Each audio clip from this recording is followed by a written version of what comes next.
Om Sai Ram, Chapter 4.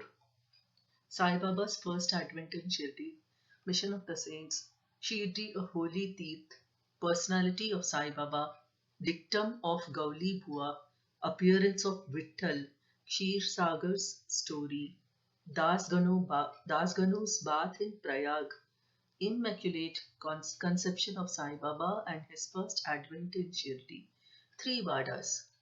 In the last chapter, I described the circumstances which led me to write Sai Satcharita. Let me now describe the first advent of Sai Baba in Shirdi. Mission of the Saints. Lord Krishna says in Bhagavad Gita, chapter 4, 7, 8, that whenever there is a decay of dharma, righteousness, and an ascendancy of unrighteousness, I manifest myself for the protection of the virtuous and the destruction of the vicious. And for the establishment of righteousness, I manifest myself age after age. This is the mission of the Lord and the saints and the sages and the saints who are his representatives and who appear at appropriate times and work in their own way to fulfill that mission. For instance, when the twice born, that is the Brahmins, the Kshatriyas, and the Vaishyas, neglect their duties, and when the Shudras try to usurp the duties of other classes, when spiritual preceptors are not respected but humiliated, when nobody cares for religious instructions, when everybody thinks himself very learned, when people begin to partake of forbidden foods and intoxicating drinks, when under the cloak of religion people indulge in malpractices, when people belonging to different sects fight amongst themselves, when Brahmins fail to do Sandhya adoration, and the Orthodox leave their religious practices, when yogis neglect their meditation, when people begin to think that wealth, progeny, wife are their sole concern, and thus turn away from the true path of salvation, then saints appear and try to set matters right by their words and action. They serve us as beacon lights and show us the path and the right way for us to follow. In this way, many saints, viz. Nivrutti, Dhyandev, Muktabai, Namdev, Gora, Gunai, Eknath, Tukaram, Narhari, Narsi Bhai, Sajan Kasai, Savata, Ramdas, and various others did appear at various times to show the right path to the people. And so the present advent came as Sri Sai Baba of Shirdi. Shirdi, a holy Tirth. The banks of the Godavari river in the Ahmednagar district are very fortunate, for they gave birth and refuge to many a saint, prominent amongst them being Dhyaneshwar. Shirdi also falls in the Kopargaon Taluka or the Ahmednagar district. After crossing the Godavari river at Kopargaon, one gets on way to Shirdi. When you go 3 course 9 miles, you come to Neemgaon, from where Shirdi is visible. Shirdi is as famous and well known as other holy places like Gangapur, Narsingbadi, Audambar on the banks of Krishna river. As the devotee Damoji flourished and blessed Mangal Vedha near Pandharpur, as Samarth Ramdas at Sajjangad, as Sri Narsimha Saraswati at Saraswati Wadi, so Sainath flourished at Shirdi and blessed it. Personality of Sai Baba. It is on account of Sri Sai Baba that Shirdi grew into importance. Let us see what sort of a personage Sai Baba was. He conquered this sansar, worldly existence, which is very difficult and hard to cross. Peace or mental calm was his ornament, and he was the repository of wisdom. He was the home of Vaishnav devotees, most generous, like Karna amongst all, the quintessence of all essences. He had no love for perishable things and was always engrossed in self realization, which was his sole concern. He felt no pressure in the things of this world or of the world beyond.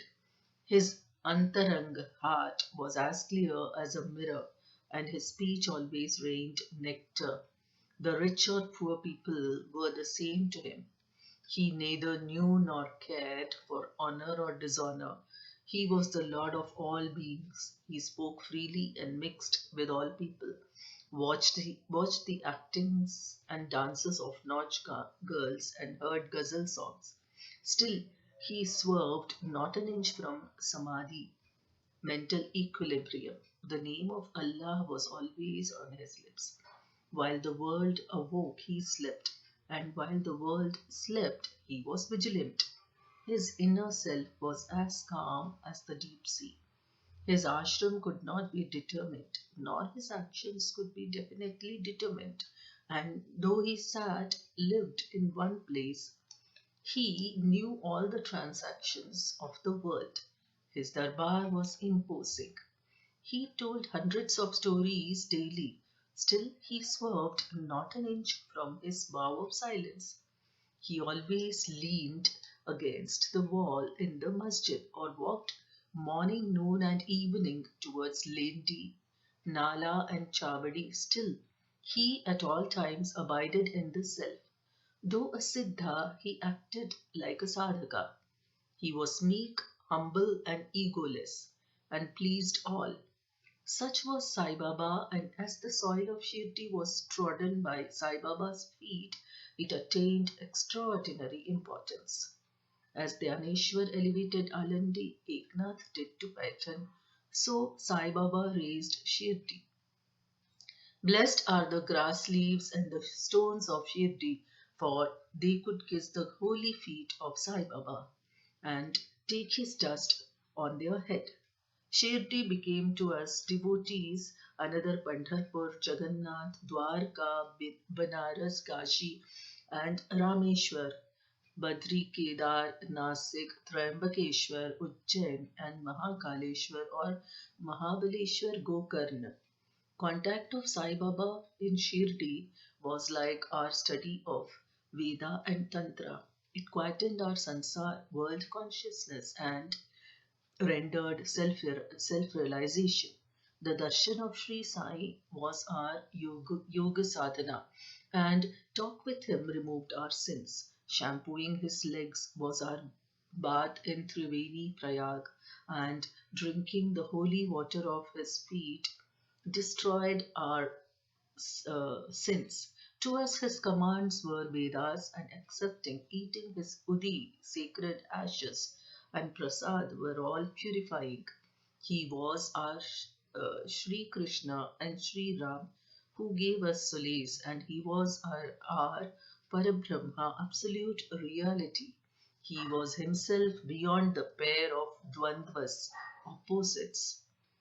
Never dejected nor elated, he was always engrossed in his self as existence, knowledge, and bliss. Shirdi was his center, but his field of action extended far beyond to Punjab, Calcutta, North India, Gujarat, Dhaka, now in Bangladesh, and Konkan. Thus, the fame of Sai Baba spread far and wide, and people from all parts came to take his darshan and be blessed. By mere darshan, minds of people, whether pure or impure, would become quiet at once. They got here the same unparalleled joy that devotees get at Pandharpur by seeing Vittal Rakhumai. This is not an exaggeration. Consider what a devotee says in this respect. Dictum of Gauli Bua. An old devotee by name Gauli Bua, aged about 95 years, was a Varkari of Pandhari. He stayed for 8 months at Pandharpur and for 4 months, Ashadha to Kartik, July to November, on the banks of the Ganges. He had a donkey with him for carrying his luggage and a disciple as his companion. Every year he made his wari or trip to Pandharpur and came to Shirdi to see Sai Baba, whom he loved most. He used to gaze at Baba, saying, "This is Pandharinath Vittal incarnate." the merciful Lord of the poor and helpless. This Gauli Bua was an old devotee of Vithoba and had made many a trip to Pandhari, and he testified that Sai Baba was real Pandharinath. Vitthal himself appeared. Sai Baba was very fond of remembering and singing God's name. He always uttered Allah Malik, God is Lord, and in his presence made others sing God's name continuously, day and night, for all 7 days of the week. This is called Nam Saptah. Once he asked Das Ganu Maharaj to do the Nam Saptah. He replied that he would do it, provided he was assured that Vitthal would appear at the end of the seventh day. Then Baba, placing his hand on his chest, assured him that certainly Vitthal would appear, but for that the devotee must be earnest and devout. The Dankapuri, Thakur of Dakurnath, of the Pandhari of Vitthal, the Dwarka of Ranchod, Krishna, is here, Shirdi. One need not go far out to see Dwarka. Will Vittal come here from some outside place? He is here. Only when the devotee is bursting with love and devotion, Vittal will manifest himself here, Shirdi. After the Saptah was over, Vittal did manifest himself in the following manner. Kaka Sahib Dikshit was, as usual, sitting in meditation after his bath. He saw Vittal in a vision. When he went at noon for Baba's darshan, Baba asked him point blank, "Did Vittal Patil come? Did you see him? He is a very truant fellow. Catch him firmly, otherwise he will escape if you are even a little inattentive." This happened in the morning, and at noon there was another Vittal darshan. A hawker came there for selling 25 or 30 pictures of Vithoba. This picture exactly tallied with the figure that had appeared in Kaka Sahib's vision. On seeing this and remembering Baba's words, Kaka Sahib Dikshit was much surprised and delighted. He bought one picture of Vithoba and placed it in his shrine for worship. Bhagwantrao Sagar's story. How fond was Baba for Vittal worship was illustrated in Bhagwantrao Sagar's story. The father of Bhagwantrao was a devotee of Vithoba and used to make varis, annual trips, to Pandharpur. He also had an image of Vithoba at home, which he worshipped. After his death, the son stopped everything, the vari, the worship, and Shraddha ceremony, etc. Shraddh ceremony, etc. When Bhagwantrao came to Shirdi, Baba, on remembering his father, at once said, "His father was my friend, so I dragged him, the son, here. He never offered Naivedya, offering of food, and so he starved Bittel and me. So I brought him here. I shall remonstrate him now and set him to worship." Das Ganu's bath in Prayag. The Hindus think that a bath in the holy Tirth of Prayag, where the Ganga and Yamuna meet, is very meritorious, and thousands of pilgrims go there periodically to have the sacred bath there. Once Das Ganu thought that he would go to Prayag for a bath and came to Baba to get his permission for doing so. Baba replied to him, "It is not necessary to go so far. Our Prayag is here, believe me." Then, wonder of wonders, when Das Ganu placed his head on Baba's feet, out flowed streams of Ganga Yamuna water from both the toes of Baba. Seeing this miracle, Das Ganu was overwhelmed with feelings of love and adoration, and tears filled my eyes. Inwardly, he felt inspired, and his speech burst forth into a song in praise of Baba and his Leelas. Immaculate Conception of Sai Baba and his first advent in Shirdi. Nobody knew the parents' birth or birthplace of Sai Baba. Many inquiries were made, many questions were put to Baba and others regarding these, but no satisfactory answer or information has yet been obtained. Practically, we know nothing about these matters. Namdev and Kabir were not born like ordinary mortals. They were found as infants in mother of pearls. Namdev being found on the bank Bhimrathi river by Gonai and Kabir on the bank Bhagirathi river by Tamal. Similar was the case with Sai Baba. He first manifested himself as a young lad of 16 years under a neem tree in Shirdi for the sake of bhaktas. Even then, he seemed to be full of the knowledge of Brahma. He had no desire for worldly objects, even in dreams. He kicked out Maya, and Mukti, deliverance, was serving at his feet.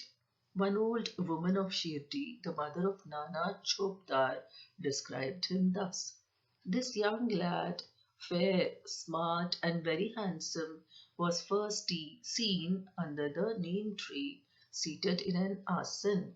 The people of the village were wonder-struck to see such a young lad practicing hard penance, not minding heat and cold. By day he associated with none, by night he was afraid of nobody. People were wondering and asking whence this young chap had turned up. His form and features were so beautiful that a mere look endeared him to all. He went to nobody's door, always sat near the neem tree. Outwardly he looked very young, but by his action he was really a great soul. He was the embodiment of dispassion and was an enigma to all. One day it so happened that God Khandoba possessed the body of some devotee, and people began to ask him, Deva, God, you please inquire what blessed father's son is this lad, and whence did he come? God Khandoba asked them to bring a pickaxe and dig in a particular place. When it was dug, bricks were found underneath a flat stone. When the stone was removed, a corridor was seen in which four samais lights were burning. The corridor led to a cellar where cow mouth shaped structures, wooden boards, rosaries were seen. Khandoba said this lad practiced penance here for 12 years. Then the people began to question the lad about this. He put them off by telling them that this was his guru's place, his holy watan, and requested them to guard this well. The people then closed the corridor as before.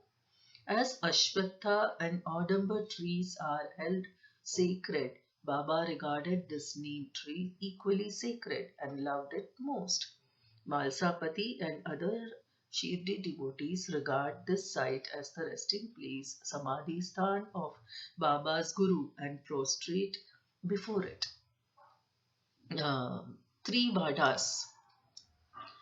The site with the neem tree and surrounding space was bought by Mr. Hari Vinayak Sathe, and on this site a big building styled Sate's Vada was erected. This Vada was the sole resting place for pilgrims who flocked there.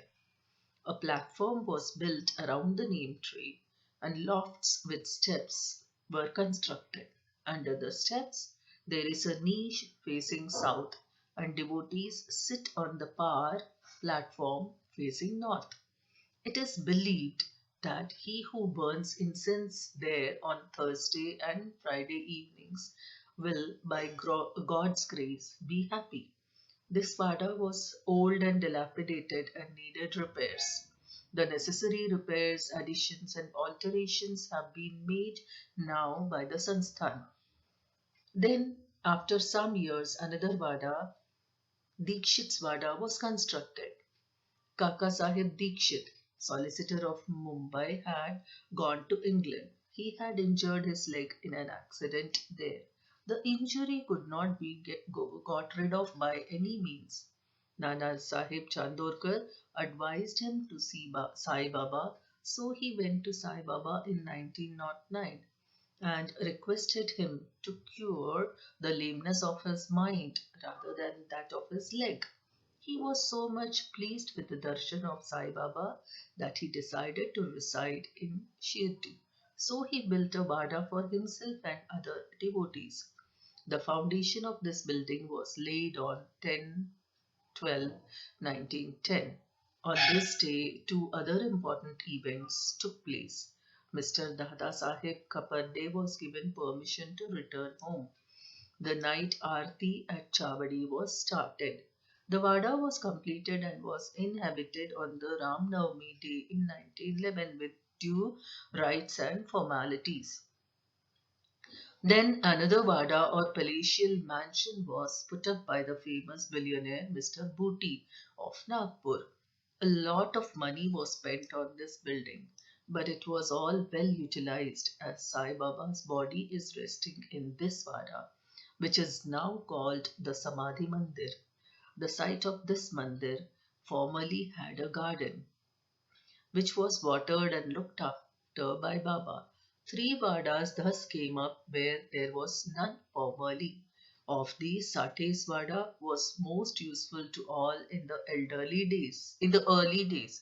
The story of the garden, which was attended by Sai Baba with the help of Vaman Tatya, the temporary absence of Sai Baba from Shirdi and his coming again to Shirdi with the marriage party of Chand Patil, the company of Devki Das, Janki Das and Gangagir, Baba's wrestling match with Mohideen Tamboli, residing in the masjid, love of Mr. Dengle and other devotees, and other incidents will be described in the next chapter.